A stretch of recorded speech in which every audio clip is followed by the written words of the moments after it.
করার জন্য পার্সেন্টেজেই খেলতে হবে, তবেই সম্ভব, তাছাড়া সম্ভব নয়। আর ভেরি ইম্পর্ট্যান্ট যে কন্টেন্ট নেওয়া, তার মধ্যে কিছু নেওয়া, তার মধ্যে কিছু না, এটা খুব ইম্পর্ট্যান্ট, যাতে বাকিগুলো না ইফেক্ট হয়।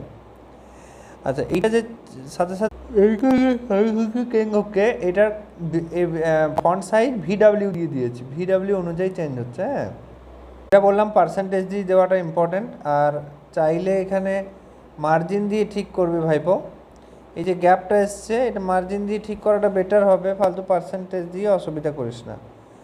আর প্যাডিং দিতাম এতটা, যদি এইদিকে একটা প্যাডিং দিতাম এই হলুদ কন্টেন্টটার মধ্যে, তাহলে কি হতো, এটা 50-50 আসতো না, যে ফ্লেক্স বক্সটা যেটা করেছি। ঠিক আছে, এই যে চেঞ্জ করলেও যে 50-50 থাকছে, it's very important, it's very important.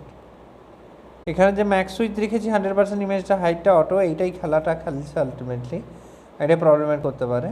যখন কমাচ্ছি তখন এই যে ডিভটা, এই যে ফ্লেক্স বক্সটা, ওটা সাইজ কমছে, ওটা সাইজ কমছে, হাইটটা অটো করা আছে।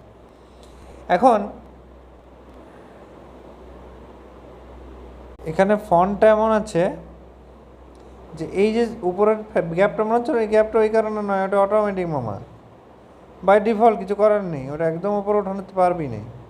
এটা একদম এই যে কাছাকাছি লাগিয়েছে, এটা ডিসপ্লে এই তোর পজিশন দিয়ে করতে হবে, টপ -10 সেকশনে প্যাডিং নিয়েছি 10%, ওপর দিকে 10%, 10% নেওয়াটা খুব ইম্পর্টেন্ট, তবে ওটা একদম পারফেক্টলি টাক টাক টাক টাক টাক টাক টাক করে ছোটো হচ্ছে। টেক্সট ডেকোরেশন না দেখে এতে করেছে, তাছাড়া আন্ডারলাইন আসছিল ওরা।